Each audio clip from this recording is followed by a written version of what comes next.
Today on Anything Interesting, how many rules are there in rugby? The answer is none. We're in San Jose, California to meet the men and women of the San Jose Seahawks Rugby Club. Getting hit by like a 250-pound girl, you can bounce back from that. After the game, it's one of the great traditions of rugby is the two teams get together and they throw a party for each other. Sounds terrible. It's awful. Get back up and do it all over again. Rugby's so much safer. Yeah, so they out of the way.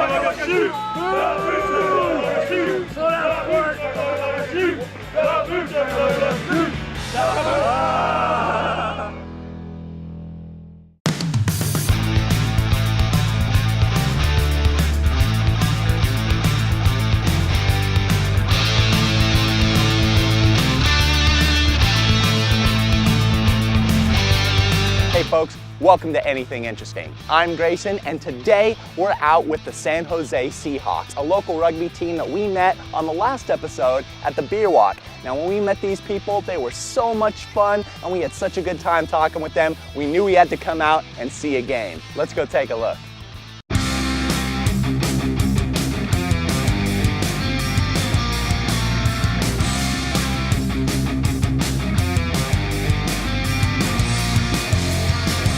We're pretty new to rugby, so who better to talk with than one of the founders of the team? I'm McDonald, MC, capital D-O-N-A-L-D, San Jose Seahawks Rugby Club. And Mike, we were told by a lot of people that we had to talk to you because you actually helped found the team, right? I was one of the founders. And when was that? 1971. And you were telling me that everyone wanted to come together. Why did you guys want to play rugby? Well, we were playing rugby for the Peninsula Ramblers, which was one of the top teams in the country. And at any time, we'd have 2 or 3 NFL football players. The Seahawks were formed from the Ramblers' second team, and we just needed more playing time. And you said that you guys started off, you were kind of an older group, and why was that? We were starting to get married and starting to have children, and we're getting tired of fighting in bars. Yeah, that's a good other sport to get, right? You get your aggression out here. In those days, it was different. I mean, it was nothing for a lone player to go and hit another lone player with a fist and break his jaw out in the open field. That's rugby league.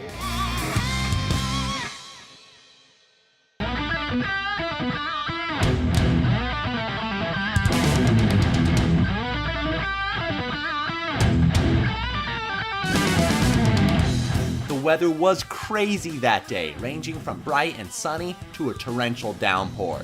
We braved it all, and it didn't stop the women's team from putting on a show.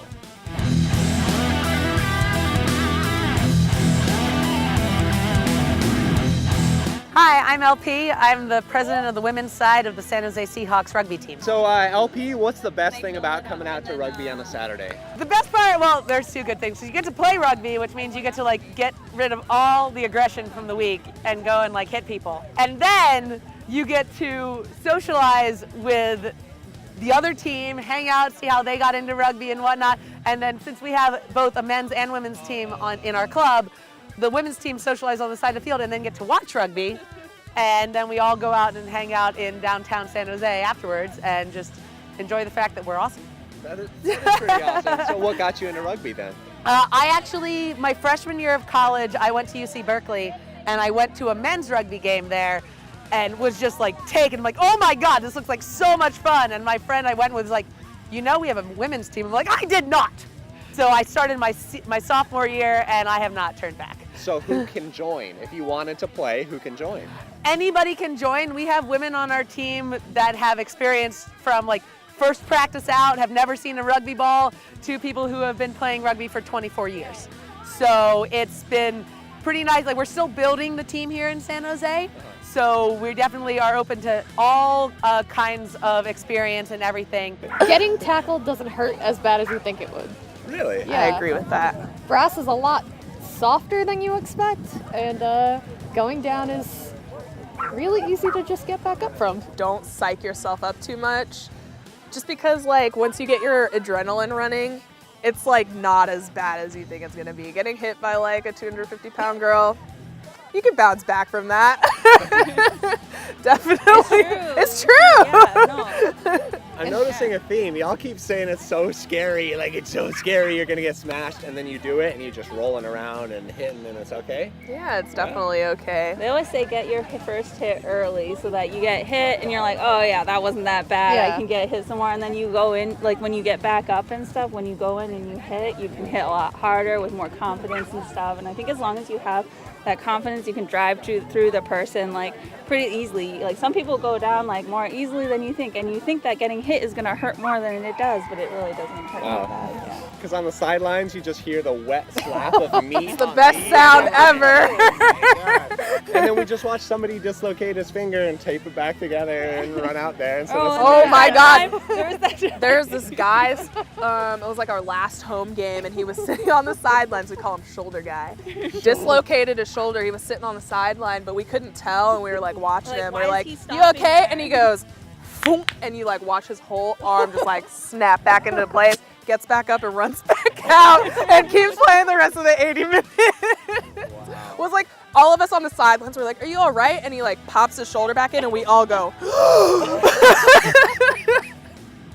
It was disgusting. We've had a few ladies who just had like their third rugby game with us today, and one of them scored. And when you score, you get to shoot the boot, You get right? to shoot the boot. Yes, it's a rugby tradition that after your first try for your team, you need to drink a beer out of a used rugby boot.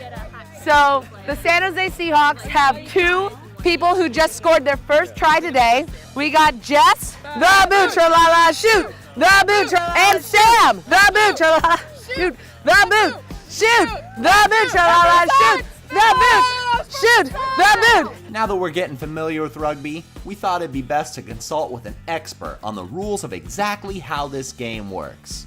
Hi, I'm James Hinken. I was the referee for the Seahawks Calusa ladies rugby game today. And James, how long have you been a referee for rugby? About 10 years. 10 years. Did you ever play yourself? I did. I played for about 20 years. Okay, if you could break down the rules of rugby in 30 seconds or less. Ball must be passed backwards. You can run with it forward, you can kick it forward. You can tackle. You don't have any padding, so the tackling style is different. You don't lead with your head like you do in football, and we don't allow people to tackle high around the head area. And the way you score is you actually do have to touch the ball down, which is the origin of the term touchdown that you get in football. Because you actually touch the ball down, and that determines where you kick your conversion from. Oh, nice. And the conversion is 2 points, right? 2 points. A try is 5, conversion is 2. A penalty kick or a drop goal will be 3 points. So, what's the perfect rugby fan? What are they looking for? If someone was going to come out on a Saturday, what would you tell them? Perfect fan, someone who enjoys action, enjoys sports, enjoys speed, likes a little bit of contact in their sport, and is really a lot of fun. Cool. James, thank you so much. Thank you very much. Pleasure. With a better understanding of how rugby works and the women's team securing a dominant victory, it was time to watch the men's team do battle.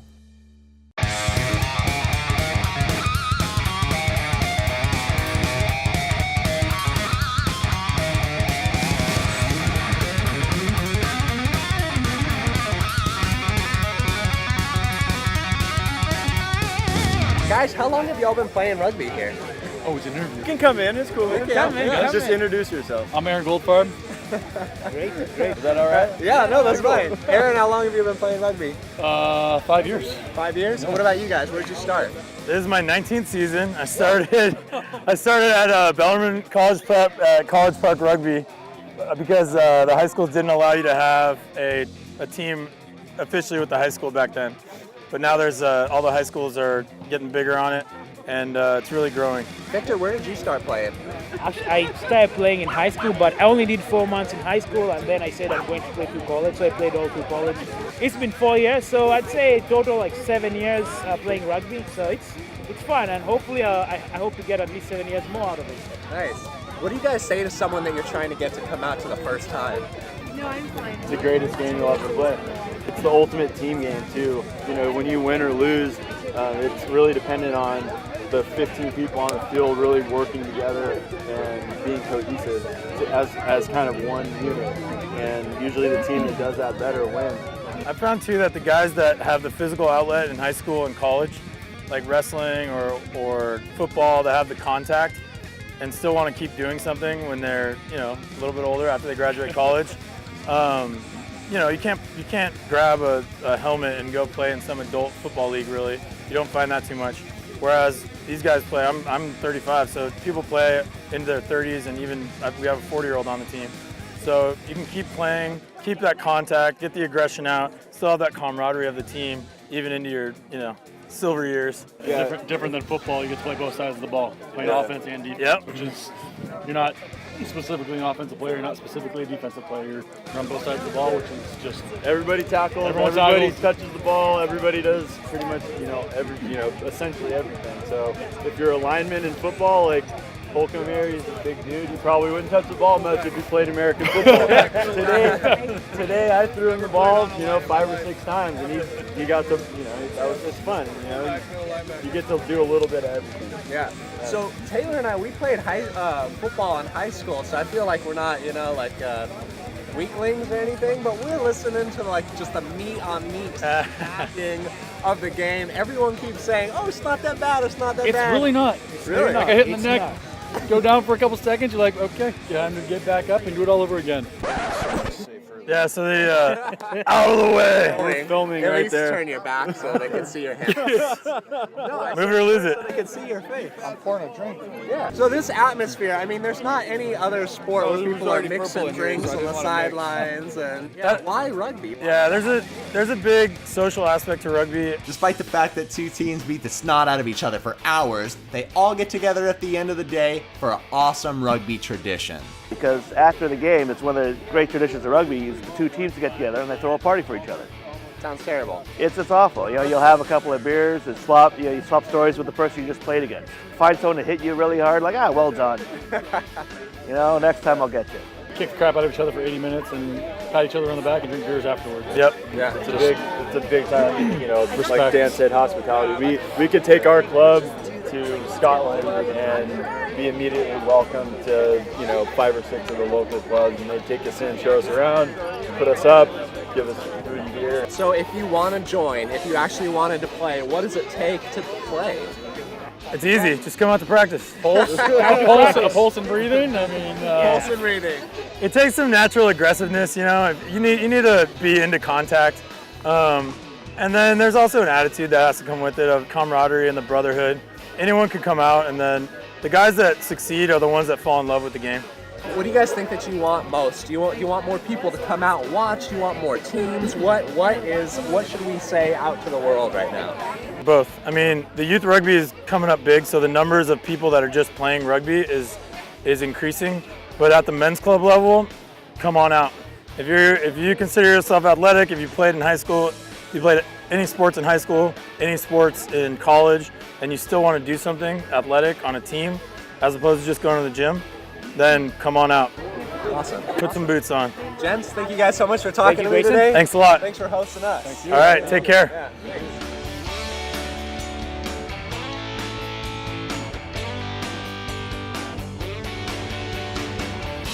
Dang, what a crazy day. It was awesome to come out here and see the women's Seahawks and the men's Seahawks doing what they do best, playing a good game of rugby and hosting the other team afterwards. It was so neat to see the camaraderie and the fun and the friendship that they had here and enjoy the barbecue and the beer. In fact, I think it's time for us to go have one.